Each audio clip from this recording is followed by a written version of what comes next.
How are we going, everybody? Well, I've just finished this bed, the one we showed you yesterday with the tomato plant. I've prepared the rest of the bed, top dressed it with our planting mix and our mulch on top, which was inoculated. Just like over there in the barrow, we've got that sitting in there absorbing the wonderful nutrients, and it becomes almost like a liquid tea, the liquid that is inside, but the mulch itself also has all the beneficial nutrients that it needs to be able to feed the soil underneath. Now, this bed has been prepared exactly the same way as we did the potato bed with the irrigation underneath. Where is it? There it is. Have a look at this. The drip is on and we've got water coming out. Let's find the hole. See the hole? It's dripping along beautifully straight into the soil, hydrating it like an old dry sponge. It's going to absorb and just spread throughout the entire mulch or compost underneath there. And that's what you want it to do. You want it to hydrate deep down below. It's important to do overhead watering to keep the mulch hydrated. You won't be able to keep it hydrated all the time throughout the day unless you're literally sitting there with a hose or you've got impact sprinklers going on every couple of hours, because with the high winds and the hot weather, it will dry out.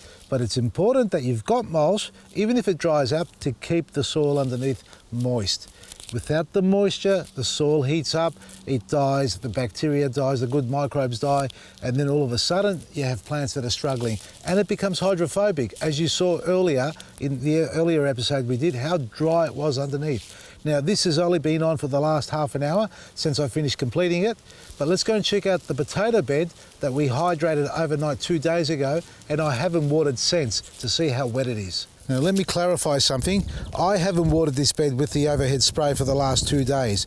I should have, but I didn't because I wanted to do the trial to see how wet it is still underneath. The irrigation was on yesterday morning for 2 or 3 hours and I've turned it off. So I haven't had any water in here for over 24 hours. Now, normally over 24 hours means a dehydrated bed, struggling, very shallow moisture, if any at all, plants wilting away. Here, well, doesn't look like they're wilting, although the chickens got in here. Can you tell? Let's have a look and see what's going on underneath. See how dry the mulch is on top? No moisture at all, and it's dehydrated because we had high winds. Here's the drip system. It is moist, and I haven't watered over the top. Let's just dig underneath and see what's going on. Have a look at that. That was dry, silty, and just, falling through my fingers like dry sand would. That is moist as. That's been over a day since we've watered. Let's just go a bit deeper. Seriously, look at that. How good is that? I could not get that much moisture down deep below with the overhead watering, folks. That is beautiful, superb.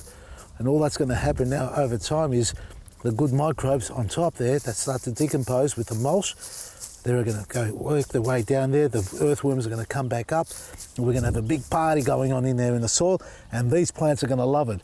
I'm telling you something, it's only been 2 days since I popped these in the ground. I reckon they've doubled in size. Have a look at that one over there. Oh, we're in trouble. And that's what you need to do, folks. Irrigate your bed from below and above.